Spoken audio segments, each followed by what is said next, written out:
how do you make sure that you're not being pigeonholed into only talking about certain aspects of film or television, i.e., from your race, your gender, sexual background?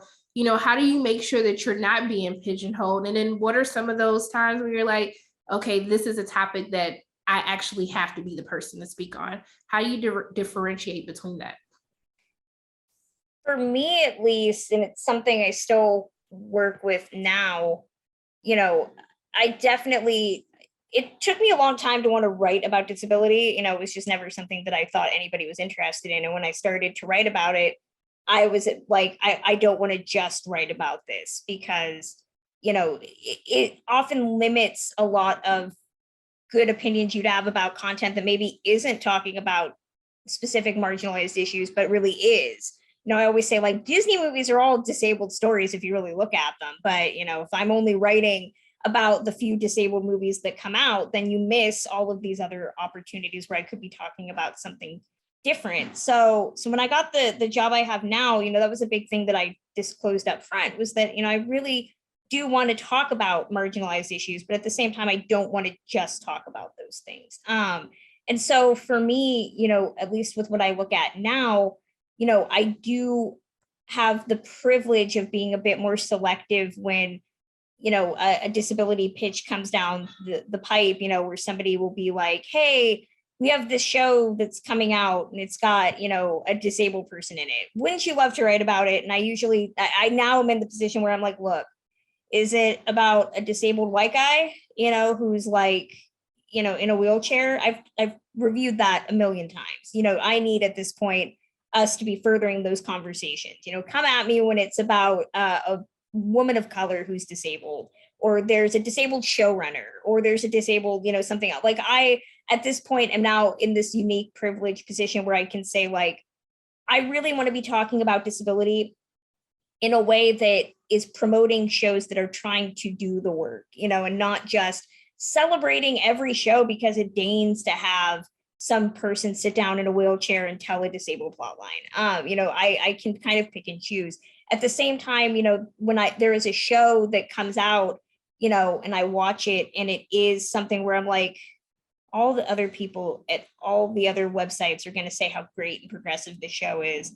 And it's really not, so I do often feel like I have a responsibility at that point, even if it's something that I don't necessarily want to talk about, where I'm like, there's not enough of us at this point in key positions that I have to be able to talk about something where if it is something that is positive or something that's negative, like I'm like, I have to talk about it because I'm in this position that I'm in. So I do think that, I, as somebody who doesn't want to be pigeonholed, I do feel that there is a responsibility at times, that I'm like, okay, well, until there's, 18 other disabled critics that are in the same position as me, like right now, I kind of have to lead the charge to like where we should be celebrating and where we should be saying like, it's not that great. So it's a lot more where I have to kind of create those boundaries again and say like, maybe I don't have to cover this thing, but I do know that I need to be fighting to talk about this thing. Yeah, not to use a sports analogy, but you kind of have to create your own opportunities. And then when I say that in terms of like say like writing about something, I think we've so far really talked about recaps and reviews, but there are think pieces you can write. You can do interviews. Like there are different ways that I think you can show different facets of like like if, I know sometimes that happens where I'll get like a run of either Black shows or Black films, and I'm like, oh, I really want to kind of try to break out of this. And I'm like, well, all right, let's start pitching something. Let's think of something that something else to write about and pitch maybe an editor that I know will take it, or oh, this movie's coming out. I really want to interview that person. I think I can maybe if I ask this editor, maybe I can get that set up. And so I think there are different ways to approach a TV show or film in ways where you can maybe hit a different beat, or you can hit your usual beat and hit a different one at the same time, kill two birds with one stone. So I think there always be kind of like aware of the different opportunities that you have to try something different and to write about something different and to kind of show, you know, a new side to you, so to speak, you know, to other editors.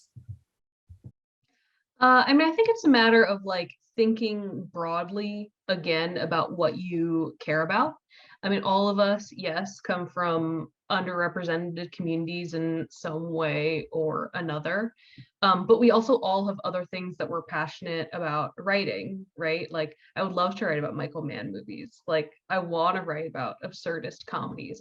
So I think it's a matter again of like, if you can develop a portfolio that reflects your other interests, and then it's not just a matter of like, oh, like there are terrorists in the show, like let's ask Roxana if she can yell about the terrorists in this show. You know what I mean? It's like you want to be known for like a greater totality of things that you're passionate about, and that can only come through your writing. So I echo what Robert said. I mean, if you're sending pitches, if you're sending like a half dozen pitches, then it's a matter of just like reflecting your own interests in those. On the flip side of this, and this speaks to what Kristen said, is like sometimes you know you're one of the few people in that space. So like, do you want to take on that responsibility and that burden of being the lone voice who says like, actually this thing that you love sucks? Like there's also the danger of that on Twitter. If you get known as the person who hates everything involving a certain group or whatever. So these are all just like individual choices that you have to make on your own. Sometimes they vary, sometimes you contradict yourself. All those things are allowed. They're just being a person and being a writer. So I would just say like, when you're pitching, when you're covering things, like everybody cares about more than one thing, right?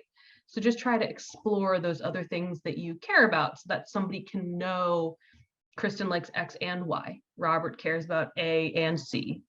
Eric loves M and P. I'm running out of letters here, but like, I think you know what I mean, right? It's like, if you don't want to be just the person for this one thing, show that through your writing. Last thing that I'll just say about that too is like, as a person of an underrepresented group, like know your limitations. Like I can't speak to the entire experience of people from the Middle East, and it's unfair of an editor to ask me to do that.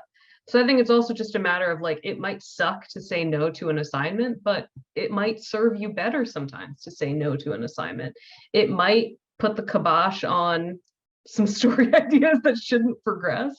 So again, I think it's just like there is like a two-way responsibility when it comes to some of these story ideas. And it might, you know, be beneficial to like push back on an idea of like, I actually didn't get that message from this piece, and I wouldn't necessarily want to be, you know, I wouldn't want my byline on it. I don't know if you can say that, but I do think, again, in terms of like networking, connections, there's some like finessing that can happen so that you're writing a piece that like you're proud of. And sometimes it might not work out, but sometimes it does. So I think it's just a matter also of like knowing what you're comfortable doing and advocating for yourself in that way as well.